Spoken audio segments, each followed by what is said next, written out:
भजन करोगे। बड़ी संख्या में नए प्रेमी भाई बहन आप लोग आए हुए हो, अच्छी तरह से बैठ करके समझिएगा कि कैसे सुमरन ध्यान भजन हमको करना है। बैठ करके समझिएगा और फिर घर पर जा करके करिएगा। तो सबसे पहले सुमरन कैसे किया जाएगा? सुमरन करने के लिए एक माला आप लोग ले लेना। ये देखिए प्रेमी भाई बहनों, 108 दाने की ये माला है।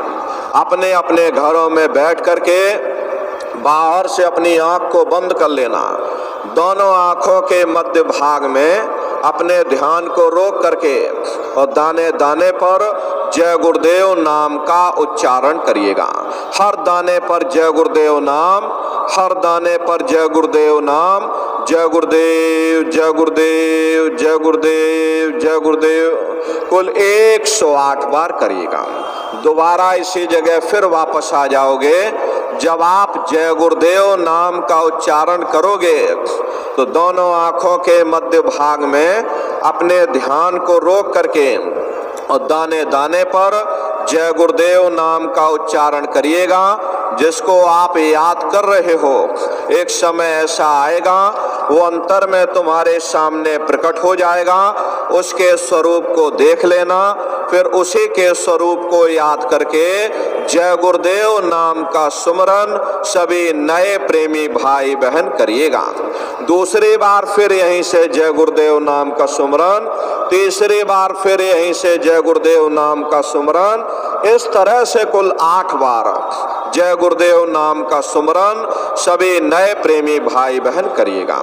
8 बार करने के बाद ये माला आप रख देना।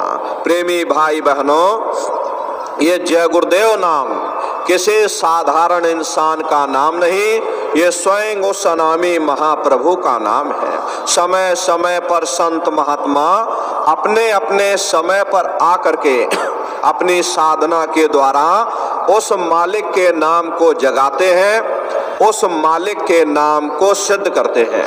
जैसे कबीर साहब आए, उन्होंने साहिब नाम सिद्ध किया। गुरु नानक साहब आए, उन्होंने वाहे गुरु नाम सिद्ध किया। गोस्वामी जी महाराज आए, उन्होंने राम नाम सिद्ध किया। मीराबाई आई, उन्होंने गिरधर नाम सिद्ध किया। सूरदास जी महाराज आए, उन्होंने श्याम नाम सिद्ध किया। इसी तरह से हमारे गुरु महाराज जय गुरुदेव नाम सिद्ध करके गए। जय गुरुदेव नाम का जहाज लगा कर गए। अगर ये जहाज पर सारी दुनिया बैठेगी, ये जहाज सारी दुनिया को पार करेगा। नए जीवों के लिए नामदान की प्रक्रिया को और सरल से सरल किया गया। वरना बहुत से पुराने पुराने प्रेमी हैं, और अगर उनसे कहीं ये पूछ लिया जाए कि भाई जरा नाम रूप स्थान गाजे बाजे जरा बता दो, तो वो तक भूल जाते हैं। अब इतने पुराने हो करके आज तक आप लोग याद नहीं कर पाए तो बड़ा भारी दोष लगता है। इसीलिए नए जीवों के लिए गुरु महाराज की दया कृपा से इस रास्ते को और सरल से सरल किया गया। एक है साध है सब सद है, और सब साध है सब जाए। पहले अपने गुरु की उंगली पकड़ लो, क्योंकि गुरु तुम्हारा सच्चा रहबर है, गुरु तुम्हारा सच्चा साथी है। गुरु बिन भव निज तरह न कोई, गुरु के बगैर कोई भी जीवात्मा इस भव सागर से पार नहीं जा सकती। गुरु गोविंद खड़े ताके लागू पाई, बलिहारी गुरु आपने जिन गोविंद यो बताई। महिमा उन्हीं की है जिन्होंने गोविंद को लखा दिया। इसीलिए कहा जाता है कि गुरुर ब्रह्मा गुरुर विष्णु गुरुर देवो महेश्वरः गुरुर साक्षात पर ब्रह्मा तस्मै श्री गुरुवे नमः।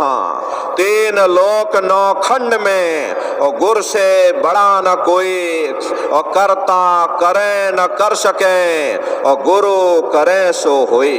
इसलिए प्रेमी भाई बहनों, साधना करने से पहले जय गुरुदेव नाम का सुमरन सभी नए प्रेमी भाई बहन करिएगा।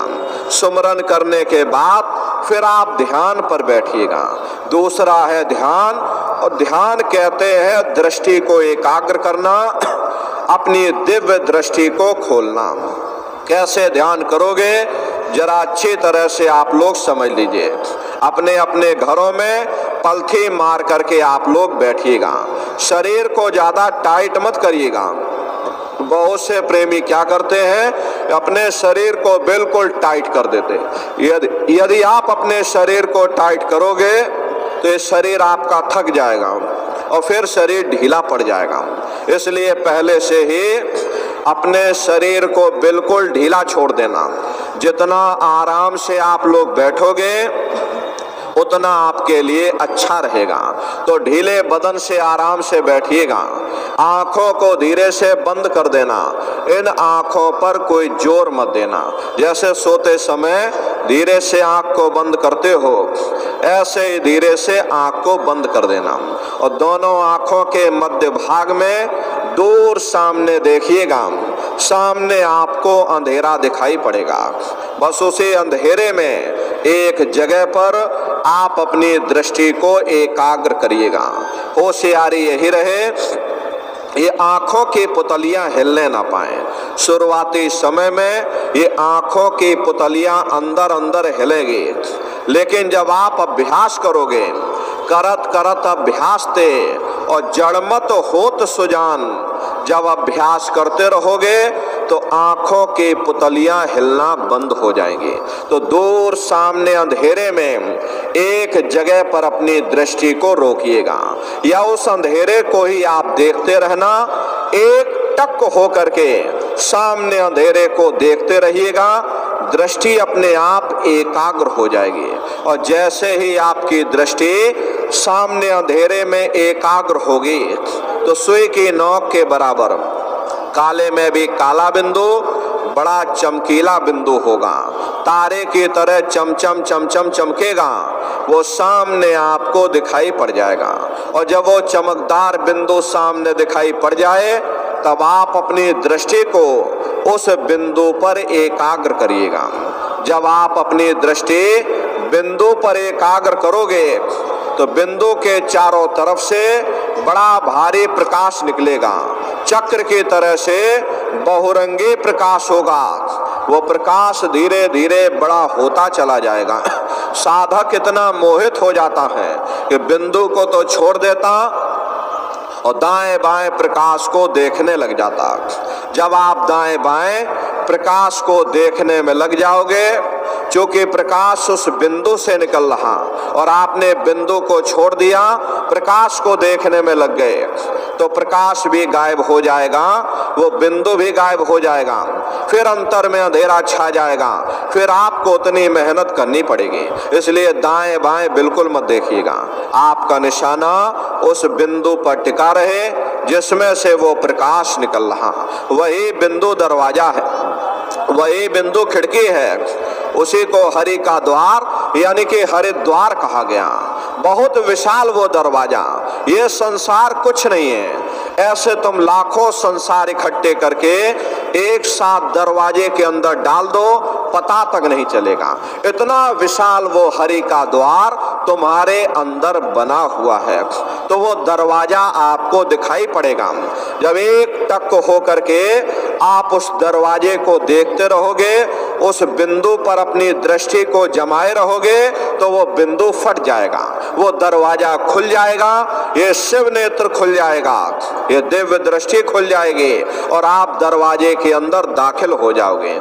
एक बार प्रेमी भाई बहनों ये दिव्य दृष्टि खुल जाए, फिर क्या भूत, क्या भविष्य और क्या वर्तमान, कोई भेद आपसे गुप्त नहीं रहेगा।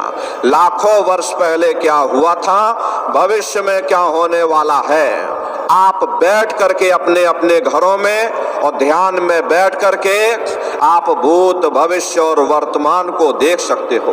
तो यह है ध्यान करने का तरीका। एक बार फिर से आप लोग समझ लीजिए कैसे आपको ध्यान करना है। अपने अपने घरों में पलथी मार करके बैठ जाना, आंखों को धीरे से बंद कर लेना, दोनों आंखों के मध्य भाग में दूर सामने देखिएगा, सामने आपको अंधेरा दिखाई पड़ेगा। बस उसी अंधेरे में एक जगह पर अपनी दृष्टि को एकाग्र करिएगा। उस समय किसी के बारे में सोचना नहीं, किसी के बारे में विचार मत करिएगा। ये विचार करने की आदत हमारे अंदर पहले से पड़ी हुई है। हम किसी भी व्यक्ति को देखते हैं तो देखने से पहले ही हम उसके बारे में विचार करने लग जाते हैं। ये जो विचार हैं यही ध्यान में बाधक बन जाते हैं। कोशिश ये करना, जब आप ध्यान पर बैठो मन में कोई विचार ना आने पाए, निर्विचार हो करके, शून्य हो करके भूल जाओ कि हमारा ये शरीर है, अपने आप को भूल जाओ, बस सामने अंधेरे को देखते रहो। देखते देखते देखते देखते आपकी दृष्टि अंधेरे में रुक जाएगी, और जैसे ही आपकी दृष्टि उस अंधेरे में एकाग्र होगी तो सुई की नोक के बराबर काले में भी काला बिंदु, बड़ा चमकीला बिंदु होगा, तारे की तरह चमचम चमचम चमकेगा, वो सामने आपको दिखाई पड़ जाएगा। और जब वो चमकदार बिंदु सामने दिखाई पड़ जाए तब आप अपनी दृष्टि को उस बिंदु पर एकाग्र कर देना। और जब आप अपनी दृष्टि बिंदु पर एकाग्र कर दोगे तो वो बिंदु फट जाएगा, वो दरवाजा खुल जाएगा, ये शिव नेत्र खुल जाएगा, ये दिव्य दृष्टि खुल जाएगी और आप दरवाजे के अंदर दाखिल हो जाओगे। तो प्रेमी भाई बहनों, ये है ध्यान करने का तरीका। और तीसरा है भजन। गाने बजाने का नाम भजन नहीं है, नाच गाना ढोल और मजीरा का नाम भजन नहीं है। भजन कहते हैं उस रूहानी आवाज को सुनना जिसको पकड़ करके तुम्हारी जीवात्मा ऊपर से नीचे आई है, उसी शब्द को पकड़ने का नाम भजन है। अब कैसे भजन करोगे जरा अच्छी तरह से समझ लो। ये आंख और कान को बंद कर लेना और ऊंचा ध्यान दे करके, प्रेमी भाई बहनों ये देखिए, दोनों उंगली कानों में डाल करके ये कानों को बंद कर लेना। अपनी सुविधा से बैठिएगा, कुर्सी पर चाहे कुर्सी पर बैठ जाओ, सोफे पर चाहे सोफे पर बैठ जाइए, या कोई तकिया इस तरह से रख लेना और दोनों कोहनी यहाँ रख करके और दोनों उंगली कानों में डाल करके ये कानों को बंद कर लेना। बहुत सी हमारी माताएं बहनें हैं, बूढ़े बुजुर्ग हैं, आपके घुटनों में दर्द होता होगा या रीढ़ की हड्डी में दर्द होता होगा और आप बैठ करके भजन नहीं कर पाते हो तो आप लेट करके भजन करिएगा। ऐसे सीधे लेट जाना और लेटे लेटे आंख और कान को बंद कर लेना। मतलब तो आंख और कान को बंद करना है, चाहे आप लेट करके करो या चाहे आप बैठ करके करो। यही कहा गया है, ये आंख कान मुख बंद कराओ, अनहद झिंगा शब्द सुनाओ। यानी पहले अपनी आंख को बंद करो, अपने मुख को बंद करो, ये दोनों उंगली कानों में डाल करके ये कानों को बंद कर लो और ऊंचे से ऊंचा ध्यान दे करके उस आवाज को सुनने की कोशिश करो। प्रेमी भाई बहनों, जब आप अपने कानों को बंद करके और ऊंचा ध्यान दे करके गौर से सुनोगे तो आपको ऐसा अनुभव होगा कि कहीं सीटी जैसी आवाज हमारे कानों में बज रही। इस तरह से सीटी जैसी आवाज शुरू में आप सभी को सुनाई पड़ेगी। करना कुछ नहीं है, लेटे हो चाहे बैठे हो, बस आप उस आवाज को सुनते रहना और सुनते सुनते उसी में लीन हो जाओ।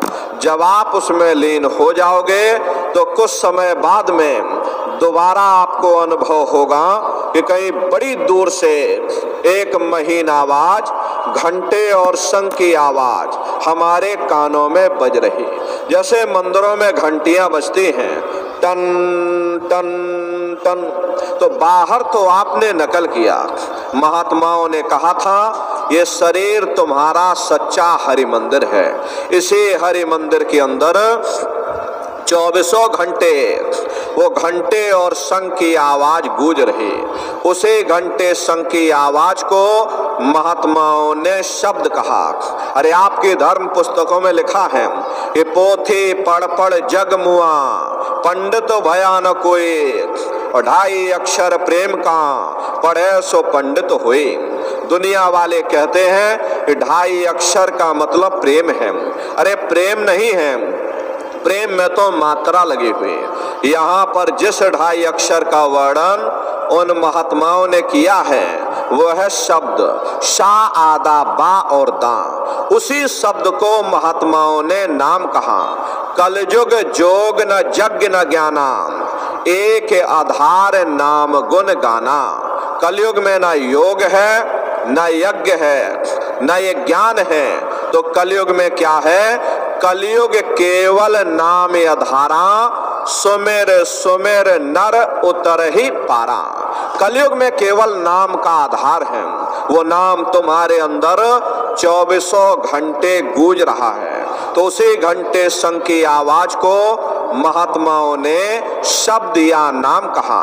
उसी घंटे संग की आवाज को मुसलमान फकीरों ने कलमा कहा।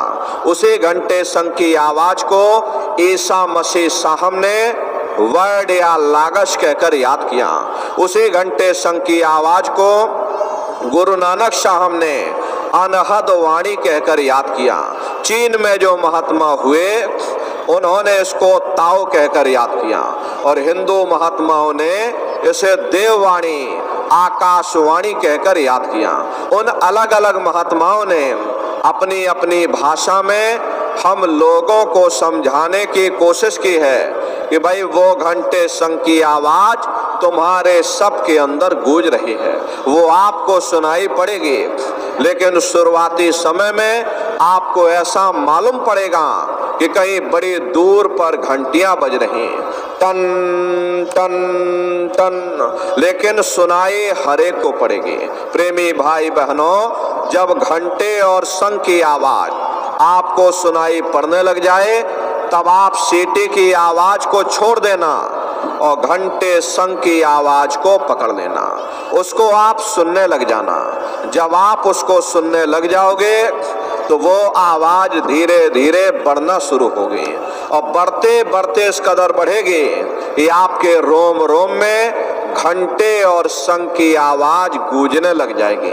बड़ी घनघोर आवाज होती है, बड़े मधुर वो आवाज होती है। ये दुनिया के गाने, दुनिया के संगीत आप लोग सुनते हो, उस रूहानी संगीत के सामने ये दुनिया के संगीत कुछ नहीं है। जब आप उस रूहानी संगीत को सुनोगे इतना भारी आनंद आपके ऊपर छा जाएगा, इतनी खुशी आपको होगी, ऐसा नशा आपके ऊपर चढ़ जाएगा कि आप सारी दुनिया को भूल जाओगे। अरे शंकर भगवान को वही नशा चढ़ा था। शंकर भगवान कोई गांजा भांग नहीं पीते थे, ये तो हमने आपने शंकर भगवान को भी बदनाम कर दिया कि शंकर भगवान गांजा भांग पीते थे तो चलो हम भी गांजा भांग पिएंगे। लेकिन ऐ नन्नारियों, शंकर भगवान ने कभी गांजा भांग नहीं पिया। शंकर भगवान जिस नशे में लीन रहते थे वो नाम का नशा था, वो ध्यान का नशा था, वो भक्ति का नशा था। जब आप उस आवाज को सुनोगे तो आपको भी वो नशा चढ़ जाएगा, क्योंकि उस आवाज में चुंबक है। जब आप उस आवाज को सुनोगे तो वो आवाज आपको अपनी ओर खींचेगी, और जब खिंचाव होगा तो जीवात्मा का फैला हुआ प्रकाश इन 9 दरवाजों से सिमटने लगेगा। अब ये 9 दरवाजे कौन कौन से हैं? देखो प्रेमी भाई बहनों, अच्छी तरह से समझिएगा, ये बहुत बड़ा विज्ञान है। दुनिया का विज्ञान जब समाप्त हो जाएगा तो ये विज्ञान प्रारंभ होगा।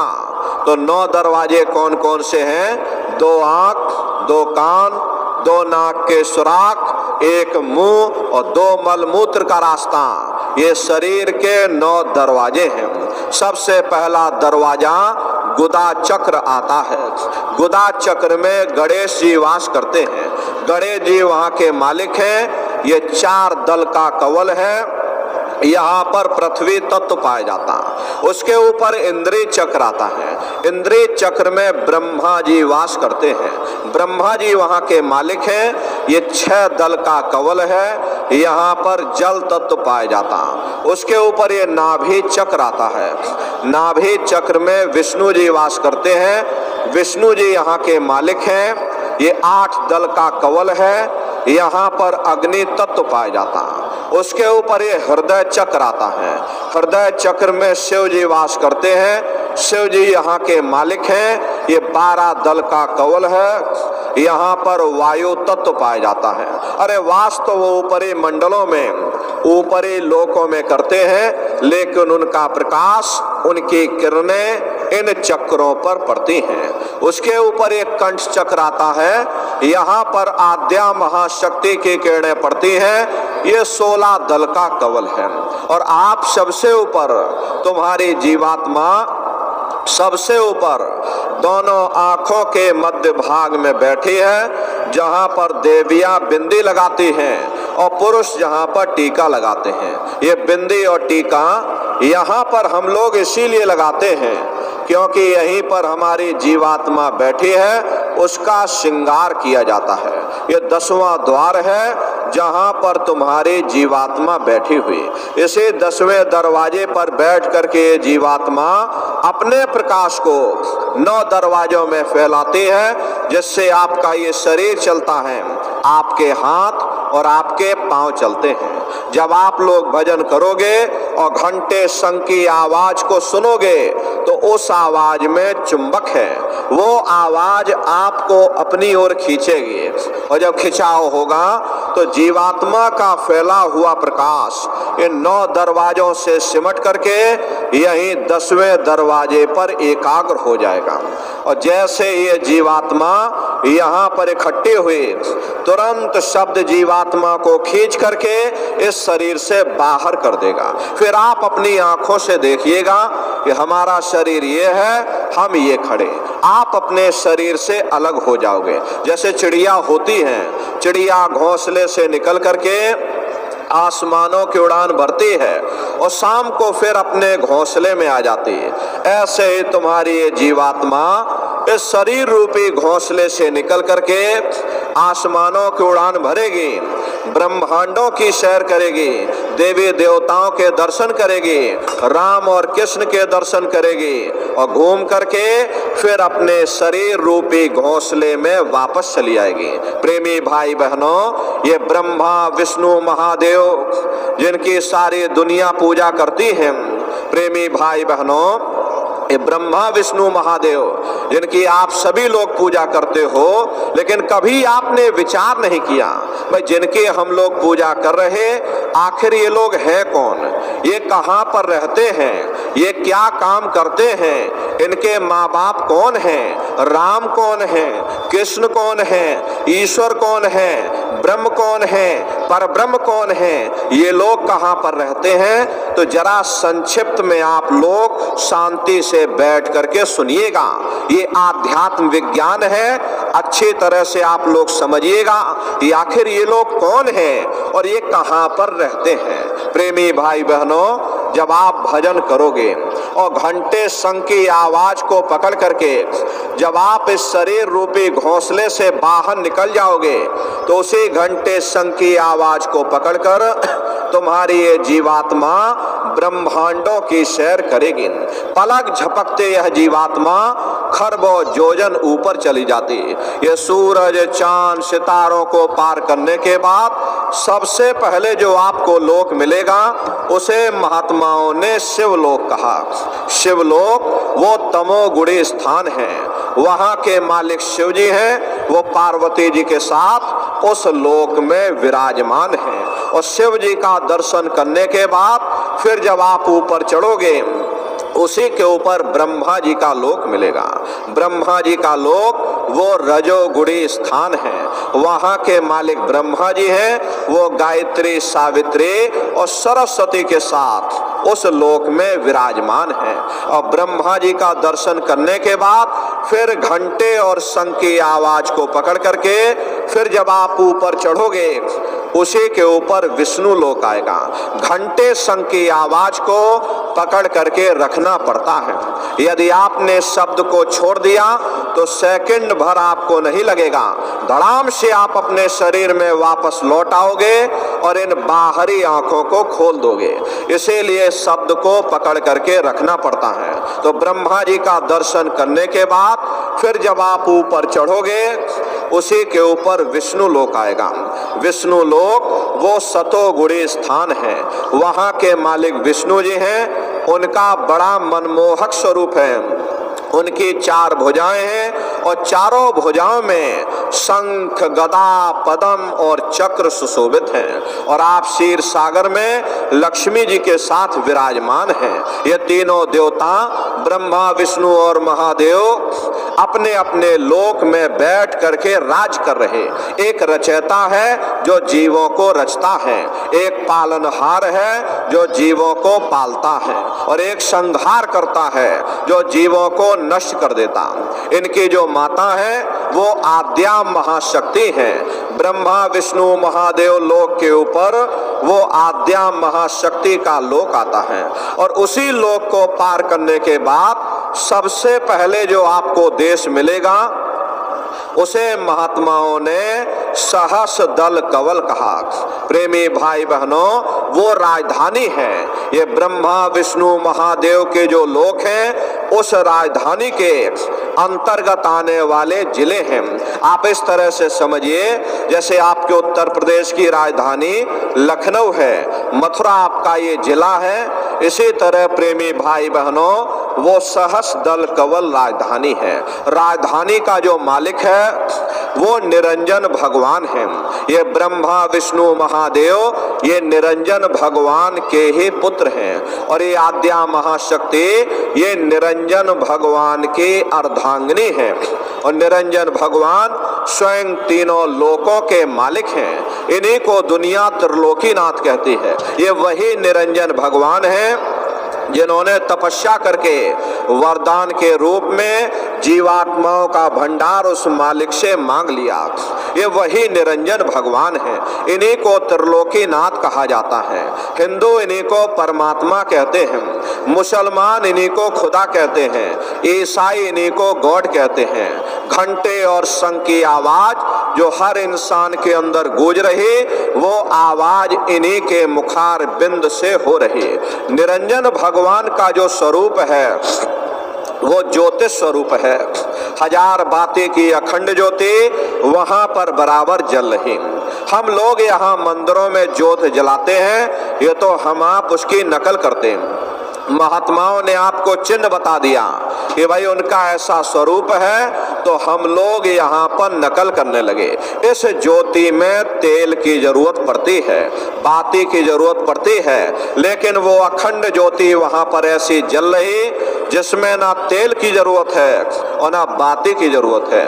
पलटू साहब ने जिक्र किया है ये उल्टा कुआं गगन में तिसमें जरे चिराग और तिसमें जरे चिराग, बिना रोगन बिन बाती और 6 ऋतु 12 मास जरत रहे दिन राती। और सतगुर मिले जो होए ताहि की नजर में आवे और बिन सतगुर नहीं कोई वाह को दर्शावे।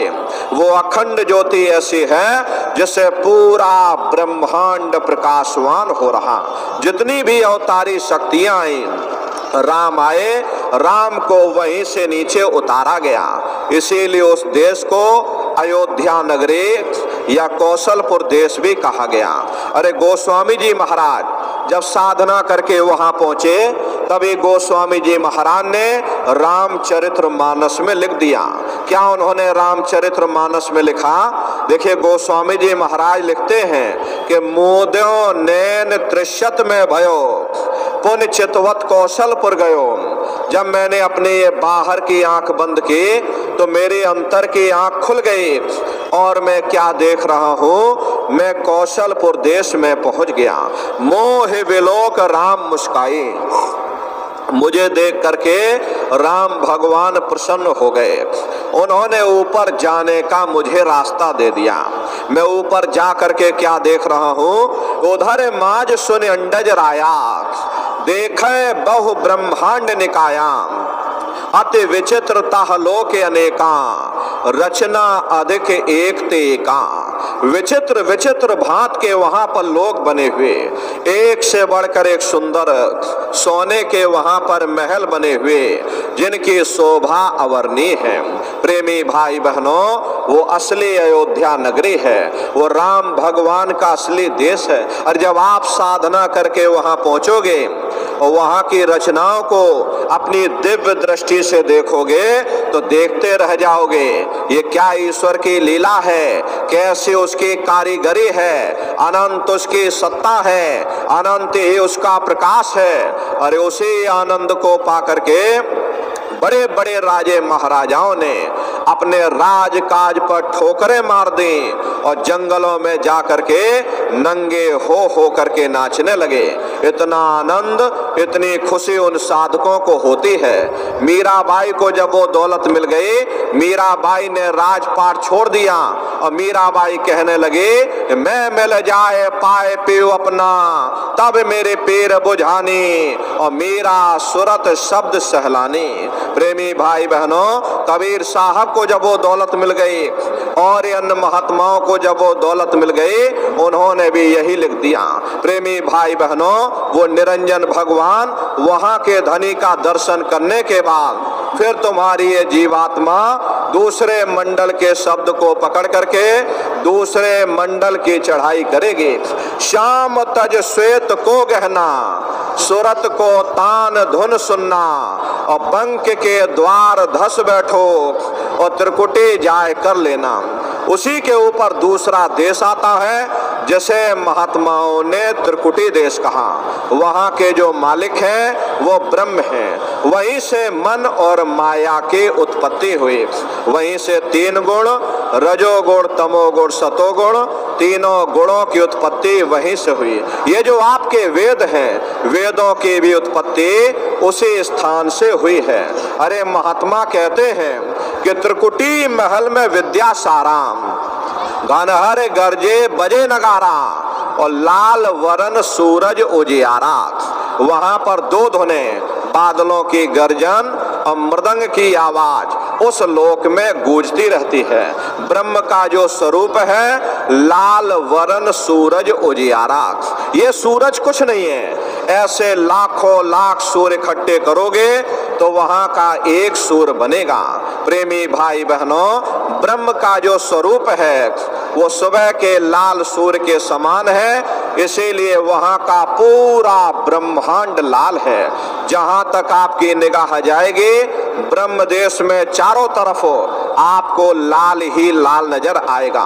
महात्मा जब साधना करके वहां पहुंचे तभी महात्माओं ने लिख दिया, लाली मेरे लाल की और जित देखो तो लाल, और लाली देखन में गई और मैं भी हो गई लाल। वहां का पूरा ब्रह्मांड लाल है। जितने साधक वहां पहुंच जाते हैं उन सभी को योगेश्वर कहा जाता है। योगेश्वर भगवान श्री कृष्ण वहीं पर वास करते हैं। ये जो ब्रह्म देश है वो श्री कृष्ण भगवान का ही देश है और श्री कृष्ण भगवान वहीं पर रहते हैं। प्रेमी भाई बहनों, श्री कृष्ण भगवान का दर्शन करने के बाद फिर तुम्हारी ये जीवात्मा तीसरे मंडल के शब्द को पकड़ करके तीसरे मंडल की चढ़ाई करेगी। आगे पहुंची सुन झंकार, ररंकार धुन सुनी पुकार, आगे श्वेत सुन है भाई, मान सरोवर बैठ नहीं। उसी के ऊपर तीसरा देश आता है जैसे महात्माओं ने सुन देश कहा, उसी को रारंग देश कहा जाता, उसी को अक्षर और नेति कहा जाता। वहां के जो मालिक हैं वो रारंग पुरुष है, यानी कि पर ब्रह्म पुरुष हैं। वहां किंगरी और सारंगी दो धुनें उस लोक में गूंजती रहती हैं और पर ब्रह्म पुरुष का जो स्वरूप है वो पूर्णमासी के चंद्रमा के समान बड़ा ही मनमोहक स्वरूप है। इसी स्थान पर प्रेमी भाई बहनों एक बहुत बड़ा अमृत का सरोवर बना है, जैसे महात्माओं ने मान सरोवर कहा। जब तुम्हारी ये जीवात्मा उस मान सरोवर में जाकर स्नान कर लेगी तो जन्म जन्मांतरों के तुम्हारे मैले पाप कर्म साफ हो जाएंगे। अरे यहाँ के पानी से तुम्हारे कर्मों की सफाई नहीं होने वाली, ये बाहर का पानी तुम्हारे शरीर के मैल को धो सकता है, लेकिन जो पापों का मैल है, जो अंतःकरण में ये जो कर्मों की गंदगी आपने जमा कर रखी, वो जब साफ होगी जब आप तीसरे मंडल पर पहुंच करके उस गंगा में डुबकी लगाओगे। उसमें स्नान करने के बाद ये जीवात्मा हंस रूप हो जाती है। हंसन मिले हंसा हो जाए, मिले जो अमी आहारा है। जीवात्मा का खुद का प्रकाश उस अमृत के सरोवर में स्नान करने के बाद 16 सूर्य के बराबर हो जाता। तो फिर यही जीवात्मा चौथे मंडल के शब्द को पकड़ करके चौथे मंडल की चढ़ाई करती है। 2 पर्वत के संग निहारो, भंवर गुफा ते संत पुकारो।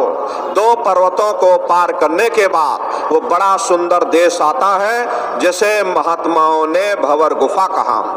वहाँ के जो मालिक हैं वो सोहंग पुरुष हैं। वहाँ बंशी यानी मुरली की मधुर ध्वनियाँ सदा उस लोक में उच्चारण होती रहती। और सोहंग पुरुष का जो स्वरूप है वो दोपहर के सूर्य के समान महाप्रकाशवान स्वरूप है। स्वरूप में अंतर है। पहले स्थान पर निरंजन भगवान का जो स्वरूप है वो ज्योतिष स्वरूप है। दूसरे स्थान पर ब्रह्म का जो स्वरूप है वो सुबह के लाल सूर्य के समान है। तीसरे स्थान पर पार ब्रह्म का जो स्वरूप है वो पूर्णमासी के चंद्रमा के समान है।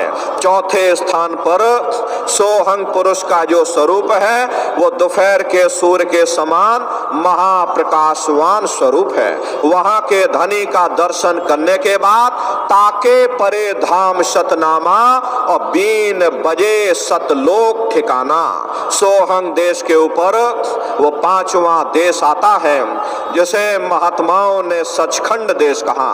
वो सचखंड देश अजर अमर अविनाशी सदा एक रस रहने वाला देश है। वहाँ न काल है, न कर्म है, न दुख है, न संताप है, न पुण्य है, न पाप है। जो जीवात्माएं वहाँ पर पहुँच जाती हमेशा के लिए जन्म मरण के बंधनों से आजाद हो जाती। वहाँ के जो मालिक हैं वो सतपुरुष भगवान हैं जिनके रोम रोम में खरबों खरब सूरज चांद सितारे प्रकाशवान। वही हमारे आपके सच्चे मालिक हैं, वही हमारे आपके सच्चे पिता हैं। अरे हमको आपको वहीं से नीचे उतारा गया और फिर शब्द को पकड़ करके शब्द शब्द पौड़ी पर चढ़कर और पहुंचो सचखंड सतनाम। तो शब्द कब पकड़ में आएगा? जब आप लोग भजन करोगे। और भजन कैसे किया जाएगा जरा अच्छी तरह से समझ लो।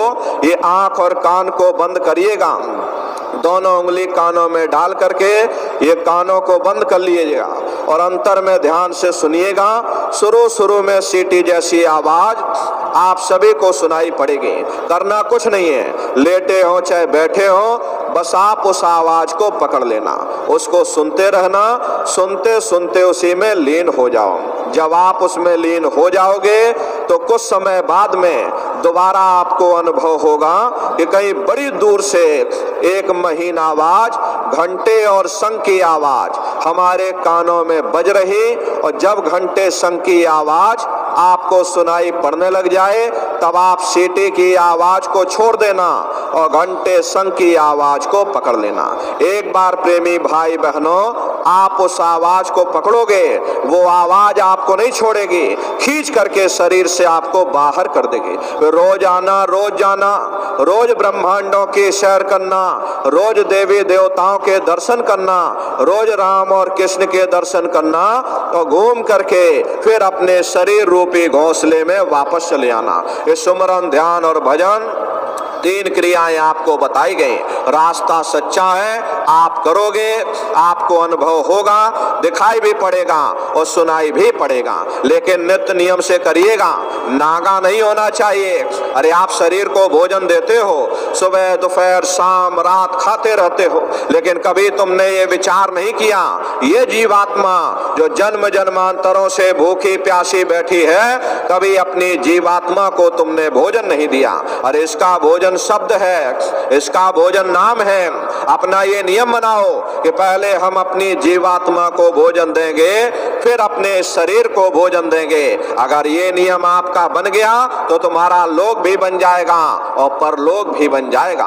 प्रेमी भाई बहनों, मालिक को पाने के लिए तुम्हें घर बार छोड़ने की जरूरत नहीं है, तुम्हें समाज छोड़ने की जरूरत नहीं है, तुम्हें जात बिरादरी बदलने की जरूरत नहीं है। ये जात पात के रगड़े झगड़े ये हमारे अपने बिल्कुल नहीं है, ये सिर्फ हमारे मन की खुराफात है। अरे आप अपनी बुद्धि से विचार करिएगा, जब गुरु नानक साहब नहीं आए थे तब कोई सिख नहीं था, जब मोहम्मद साहब नहीं आए थे तब कोई मुसलमान नहीं था, जब ईसा मसीह साहब नहीं आए थे तब कोई ईसाई नहीं था, और पीछे लौटते चले जाओ तो केवल मनुष्य ही मनुष्य रह जाते।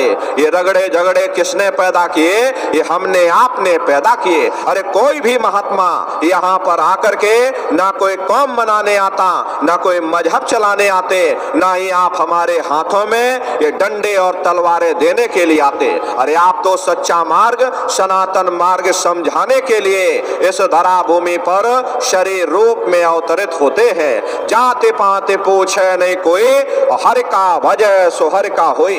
लोग यहाँ जात पात बनाते बनाते मर गए, लेकिन नर नारियों, जब तुम्हारी ये जीवात्मा इस मनुष्य रूपी चोले को छोड़ करके ऊपर धर्मराज की कचहरी में पहुंचेगी, वहां न तुमसे ये पूछा जाएगा कि भाई तुम किस जाति के हो, या तुम किस कौम के हो, या तुम किस मजहब के हो, तुम हिंदू हो या मुसलमान हो, तुम हिंदुस्तान से आए हो या तुम पाकिस्तान से सीधे चले आ रहे।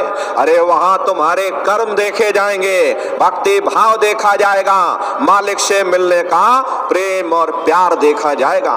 इसीलिए